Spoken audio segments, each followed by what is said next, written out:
Hello everyone, this is Just a Dad. Today I'm going to show you how to change out the battery in this Roomba 694 robot vacuum. So the battery should last up to 90 minutes. If it's not lasting up to 90 minutes, we're going to flip it on its back. We're going to take this brush off and these 4 screws. Okay, you got to take the screw loose on the brush and then it'll pull straight up, and then we're going to take these 4 screws out.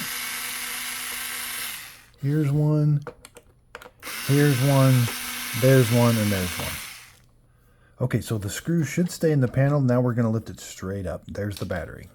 And it's very easy to change. Just lift it straight up. There is no connector or anything. There's these connections right here and 4 like spring-loaded connections right there. Now it does say it's 14.4 volts, 1,800 milliamp hours. And here's what the top of it looks like. So the model number is Roomba 1800 lithium ion battery. All right, let's just measure it real quick. So about 5.5 inches left to right. Its thickest point 2 inches. Depth-wise about 1 3/4 inches. And you can see there's those 4 contact points.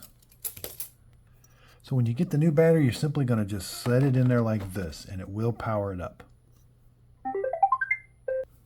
Then you're simply going to set this on here like this. Tighten down all 4 of those screws.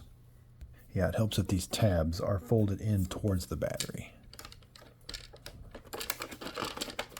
Now it'll go in. And then reinstall that, and it did not lose anything.